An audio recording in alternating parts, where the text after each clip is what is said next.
Ça clignote? Oui, ça clignote rouge. Oui.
Salut à tous, c'est Xéon, j'espère que vous allez bien.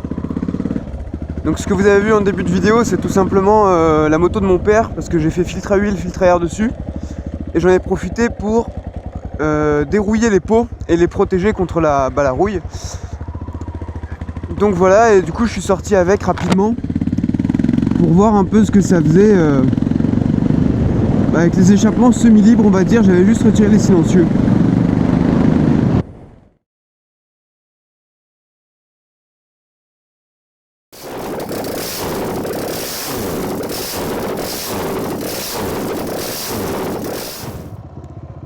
Donc là on va mettre un petit peu d'essence.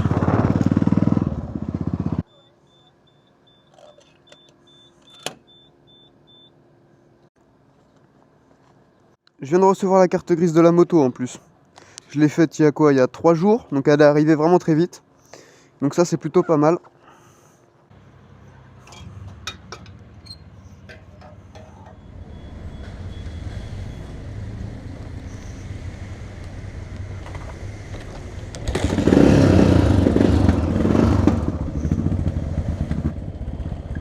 Par contre au niveau de la conduite, j'ai un mauvais feeling de la roue avant.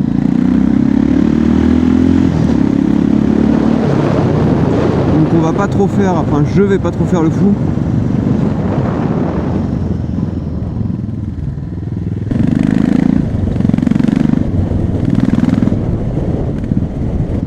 Il y a une chose qui est triste en vidéo, c'est le son de la moto qui repasse mais pas du tout pareil.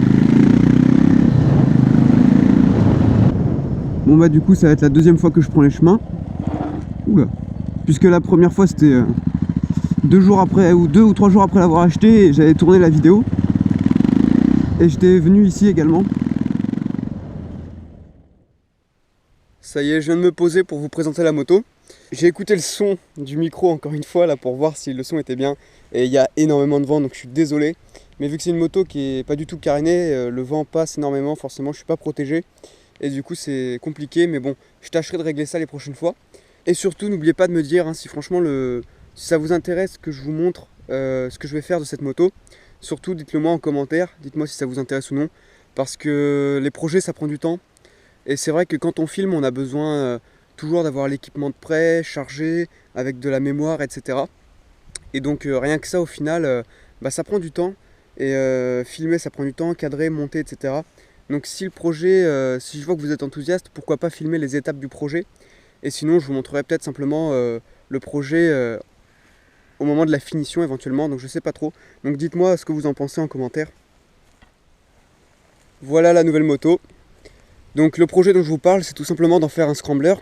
Parce que c'est un 600 XT de 1992. Donc c'est un gros monocylindre. Et c'est pour ça que c'est sympa au niveau du bruit, au niveau de la conduite et tout. C'est vraiment une conduite cool et agréable, c'est un vrai tracteur en fait. Donc la moto je l'ai eu pour 700 €, elle a 44 000 km. Je suis la troisième main, donc le troisième propriétaire. Le second propriétaire donc, qui me l'a vendu m'a donné des factures que le premier propriétaire lui avait déjà donné. Et il y en avait pour environ 500-600 €. Et c'était en fait piston, segment, joint speed-fourche et joint speed-moteur qui avaient été faits. Donc si jamais les propriétaires sont sincères, etc., là mon moteur, normalement je suis sur une base saine, je devrais pas avoir de soucis à ce niveau-là. Donc revoir quand même le jeu aux soupapes parce que je sais pas si l'ancien propriétaire l'a fait, donc va falloir que je regarde quand même. Je vais quand même m'assurer de certains points sur la moto, mais sans quoi normalement tout ce qui est partie moteur, c'est fiable. À part le moteur, il y a par contre un problème électrique.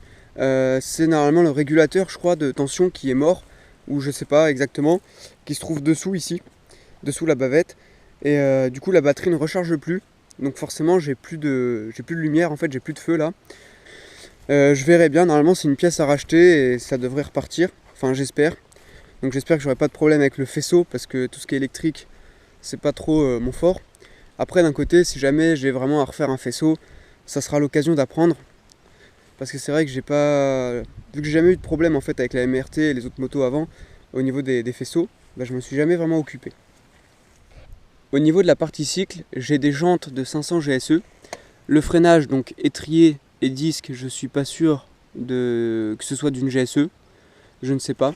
Donc ceux qui ont des GSE, si vous savez quelle est la monte d'origine en étrier et tout, vous pouvez le dire en commentaire. Mais du coup c'est le premier propriétaire qui a fait ça en fait. Et il a adapté ça comme ça.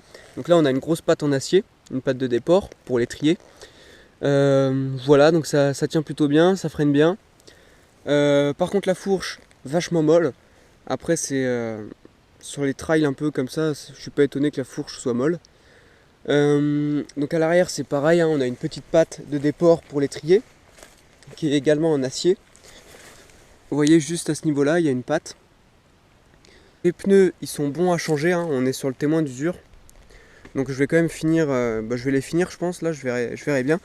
Je vais pas changer les pneus tout de suite, je vais d'abord avancer un petit peu le reste de la partie cycle. Normalement le keychain n'est pas vieux du tout, donc on voit le pignon il est bon, la couronne également et la chaîne c'est également correct. Donc maintenant niveau esthétique, vous voyez bien que la moto il lui manque des carénages. Donc il me semble qu'il y en avait peut-être même un ici, s'il faut c'était un modèle tout caréné, je ne suis pas sûr. Comme un gros trail un peu des Paris-Dakar. Donc vous voyez qu'il y a eu une peinture de fête qui s'écaille un peu partout. Pareil la peinture du moteur, donc ça s'écaille. Ça cloque aussi à des endroits. L'échappement qui est un petit peu rouillé. Mais bon, si je mets de la bande thermique, ça se verra pas. On a la peinture qui cloque à ce niveau-là, vous voyez. La peinture qui se décolle. En plus, on dirait qu'il y a plusieurs couches de peinture. Donc c'est un petit peu bizarre. Ça a été fait je ne sais pas comment. On a également la cartouche qui a été peinte en noir. Donc vous voyez que ça s'écaille aussi. Donc je sais pas quelle marque de cartouche c'est. Mais en tout cas, elle fait vraiment un son... un très joli son. Donc après par contre j'ai pas de chicane donc c'est assez bruyant. La bavette arrière a été recoupée, donc droit comme ceci, tac. Et donc je sais pas quel propriétaire avait fait ça, mais il y avait un feu qui avait été mis comme ça. Donc moi je trouve ça plutôt pas mal, ça va, je trouve que ça passe. La selle de la moto est en parfait état, elle a été refaite. Donc la selle est très très bien. Le réservoir est poké, donc il est poké juste là. Également ici. On a après au niveau du guidon donc les commodos classiques, voilà. J'ai un seul rétro, le compteur ici qui est fixé avec, qui est fixé là en fait, mais il en manque un bout parce que normalement juste ici on devrait avoir un autre bout qui indique le neutre, etc. Donc j'ai pas ça. Voilà, donc on est vraiment sur une moto qui est quand même pas en super bon état, Elle roule, etc. Donc c'est vraiment pour un projet quoi. Je veux dire, si jamais vous rachetez la moto comme ceci, il y aurait quand même quelques travaux à faire. Donc l'embrayage, le câble il est un peu détendu. Faudrait que... Là je suis tendu à fond avec le tendeur, mais il faudrait que je change le câble.